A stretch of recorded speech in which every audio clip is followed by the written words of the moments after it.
Bueno, buenos días, Gabriel Solano, ¿cómo le va? Muy bien, gracias por esta entrevista. Por favor, gracias a usted por recibirnos. Solano, le queríamos preguntar algo. Sabemos que hay instancias que son decisivas para la democracia en Argentina. De hecho, el 19 de noviembre eh, vamos a tener elecciones los argentinos y se va a elegir presidente. Ustedes fueron muy precisos con su comunicado cuando refirieron que se combatía a Milei, pero no convalidaban a Massa como el presidente de la unidad nacional, pero del ajuste. ¿Nos puede de alguna forma redondear las ideas? Sí, sí, cómo no. Nosotros fuimos muy claros. Dijimos, no apoyamos ni votamos ni a Milei ni a Massa. Nosotros, el balotaje, somos muy críticos del balotaje, primero como sistema, incluso dejando por un momento de lado a los candidatos que están en estas circunstancias. Sí. ¿Por qué? Porque el balotaje pretende convertir en mayoritario un candidato que fue minoritario. Y acá tenemos dos instancias previas a la elección, las PASO y las generales. Ninguno de los dos candidatos es un candidato claramente mayoritario, ninguno llegó al 40% de los votos. Claro. Y por el balotaje se le pretende dar un apoyo que en realidad no tienen. Pero ¿para qué ese apoyo? Nosotros pensamos que ese apoyo lo está requiriendo justamente para que la crisis que existe en Argentina, que es una crisis enorme, que se manifiesta en una inflación la más alta de los últimos 32 años, salarios mínimos que no llegan a la mitad de la canasta de pobreza, jubilaciones que están en la línea de indigencia, para descargar esta crisis sobre las espaldas de los trabajadores. Votar a uno o a otro para nosotros sea convalidar lo que está ocurriendo. En el caso de Milei es muy claro que no lo podemos votar. Milei es un tipo que se pasa atacando a la izquierda, un candidato claramente reaccionario, cuyo programa contiene elementos de agresión a los trabajadores explícita. Y en el caso de Sergio Massa, es un candidato que es quien gobierna hoy. Hoy efectivamente gobierna Sergio Massa. Es decir, Alberto Fernández debe cumplir un papel, como decir, decorativo, institucional, pero el poder real hoy recae en Sergio Massa. Y desde que Sergio Massa es ministro de Economía, hay 2 millones de pobres nuevos en Argentina. Y el programa de Massa, hasta por su propia trayectoria, es un candidato claramente amigo de los Macri y compañía. Fue el que fue aliado de Macri bajo el gobierno de Cristina Kirchner en un momento, luego apoyó al gobierno de Macri en toda su primer parte. Son aliados históricos que ahora, por las circunstancias de la vida, están separados o peleados. Entonces nosotros tenemos que reafirmar desde el punto de vista de la izquierda que no apoyamos a estos dos candidatos. En relación al tema de la unidad nacional, uno a veces suena lindo, ¿no? Dice, bueno, unamos. ¿Pero qué es la unidad? ¿A quién se lo propone Massa? Se lo propuso a Gerardo Morales, que es quien ha reprimido este año violentamente al pueblo de Jujuy para entregar el litio a las corporaciones chinas y norteamericanas. Se lo ha propuesto a lo que él llama el ala peronista del PRO, por ejemplo a la Reta.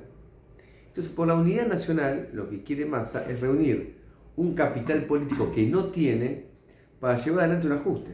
Entonces, nosotros no vamos a votar ni a Milei ni a Massa, y esto es una decisión que el Partido Obrero tomó a partir de un debate importante. Nos dimos 2 semanas de debate, hicimos una conferencia el pasado 4 de noviembre, y esto fue reafirmado por nuestro partido en una instancia democrática. De alguna manera con ese documento queda liberado aquellos que han votado a la izquierda y que seguramente se ven a lo mejor, entre comillas, entrampados en una situación en la cual no se ven representados. ¿Ha habido algún criterio de organicidad respecto de alguna sugerencia? Porque digamos la consigna es muy clara. Parece que... Nosotros no votamos ninguno de los dos. ¿Cómo se expresa eso? Bueno, bajo la forma que se puede expresar. Alguien puede no ir a votar, votar en blanco, sí, impugnar el voto. Hay distintas formas. ¿Qué hará el electorado de izquierda? Y bueno, hará de todo un poco. Lo que pueda, digo. Lo que pueda. Alguna gente quizá vote a Massa por el miedo a Milei, otra va a votar en blanco. Una minoría quizá vota a Milei para que no gane Massa porque está muy enojado con el gobierno actual. Pero nosotros no podemos saber qué va a hacer cada elector. La decisión de un partido no puede surgir como una especie de promedio de lo que hace su base electoral. Tiene que surgir de una convicción, de un análisis, de un planteo. Entonces, nosotros tenemos esta posición. A veces es libertad de acción. No, nosotros no damos libertad. Nosotros tenemos una posición que es nítida, que es concreta. Después que todo el mundo es libre. Nosotros no le vamos a dar a una persona lo que ya tiene, libertad. Así que no es que se trata de darle a alguien lo que ya tiene. Y tampoco nosotros podemos prohibirle a nadie que haga lo que quiera hacer. Pero como partido político nosotros tenemos una posición que es muy nítida. En la mirada de la izquierda, digo, Argentina se enfrenta a una encrucijada, es decir, es como decir, bueno, hay dos opciones, porque no hay elección, o sea, no se ve casi en la vida democrática o en la historia democrática, a pesar de que tenemos una democracia de 40 años, mucha democracia interna dentro de los partidos políticos, donde a los candidatos se los elija, más bien se autoerigen o son nombrados por sus pares. Sí. ¿Usted cómo vive esta instancia de una democracia renga que tampoco ha podido poner en práctica las modificaciones del 94? No hay consulta popular, no hay referéndum, no hay revocaciones de mandato. ¿Qué cree que viene para la Argentina cuando en realidad parte de lo que hoy tenemos es porque tampoco se cumplió lo que se comprometieron? Sí, sí. A ver, en la campaña de Sergio Massa, ellos largaban una consigna que la copiaron de Brasil. Incluso hasta los que la están aplicando en Argentina son brasileños. Lula, que está interesado por el triunfo de Massa en Argentina, especialmente porque él defiende los intereses de la burguesía paulista que quiere preservar el Mercosur para su mercado importante. Entonces acá hay intereses capitalistas en juego muy determinantes que chocan en muchos planos y explican alineamientos políticos nacionales e internacionales. Pero estos técnicos dicen, hagamos una campaña que sea democracia o fascismo. Nosotros pensamos que no está bien eso. ¿Por qué no está bien? A ver, Milei es un facho, sí, es lo peor que uno pueda. Yo puedo estar hablando en contra de Milei y decir las peores cosas de Milei y no me va a cansar el día. Y de su vice Villarroel lo mismo. Pero en Argentina no hay condiciones para un fascismo. En este punto Milei es una especie de fantoche. Milei no tiene organizado las camisas pardas, la camisa negra, eso no es así. Ni la SA ni la SS. Por eso, no tiene eso. Entonces, la idea de que invocar un supuesto fascismo para terminar votando a Massa no nos parece correcto. Y aparte eso tiene que ver con un tema que vos tocabas recién, que es que la democracia que conocemos le ha sido muy útil a los grandes poderes que habitualmente recurren al fascismo contra los trabajadores. ¿Y por qué le ha sido muy útil la democracia? Porque bajo la democracia se perdieron derechos laborales, derechos previsionales, la mitad de nuestro pueblo estaba en la pobreza, se ha concentrado los ingresos en muy pocas manos, se ha concentrado la propiedad de la tierra, se ha concentrado la propiedad de las finanzas. Es decir que esta es una democracia capitalista, no es cualquier tipo de democracia. Y en tanto democracia capitalista, los capitalistas la defienden porque hasta ahora les es más eficaz que recurrir a un gobierno de tipo militar, mucho más eficaz. Entonces nosotros no nos vamos a dejar llevar por una campaña demagógica, sino que tenemos que analizar la realidad, lo que está pasando de verdad.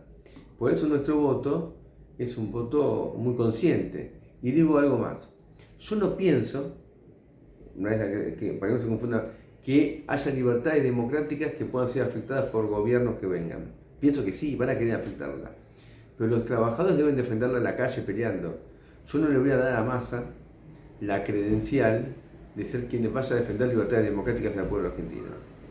Porque si yo conozco la trayectoria de Massa, nacional e internacional, por ejemplo en Estados Unidos él se asoció con Giuliani, que era el alcalde de Nueva York, sí, que hizo famosa la tolerancia cero, sí, y hoy en la actualidad es el abogado de Trump por el golpe en el Capitolio. Y Massa era el representante de Giuliani para toda América Latina. Es decir, que yo conozco la trayectoria de ellos. Entonces yo estoy obligado a actuar a partir de lo que uno sabe, de la convicción que tenemos, y no adaptarnos a una campaña demagógica que está haciendo el gobierno nacional actual. Hay una situación que se está planteando y usted seguramente la ve, Solano, que es evidentemente lo que usted sintetiza, digamos que en realidad no hay fascismo, lo único fascismo lo ejerce el capital. No, que digo que el fascismo puede llegar a haber, no, hoy no. Hoy, no político digo, sino económico. Bueno, no, pero por ejemplo, para que se entienda, Italia. Sí. Meloni, sí, es una fascista. Sí, claro. Pero en Italia no hay fascismo. Claro. No hay fascismo. El fascismo es cuando la lucha de clases cobra la forma directa de una guerra civil contra los trabajadores. Se legaliza los sindicatos, se encarcela, se asesina a los dirigentes obreros. Eso hoy no está planteado inmediatamente. ¿Y por qué no está planteado eso hoy? Porque, insisto, bajo este régimen democrático, los intereses que habitualmente quieren el fascismo, hoy están bien representados. Y han logrado, de una manera, si vos querés, más económica, sin recurrir a una carta fascista que, como se sabe, es una carta muy peligrosa, en el límite, en el fleje de lo que te puede salir mal, actúan bajo este régimen que le cobija sus intereses. Sí.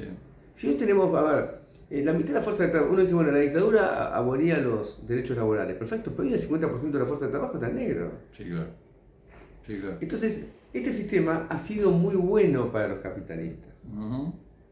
Entonces lo van a preservar. Sí, por eso tratan, digamos, de preservar la Constitución tal cual está. Nadie quiere tocar nada. Nadie quiere tocar nada. Sí. Y Milei se va a tener que adecuar más o menos a estas circunstancias.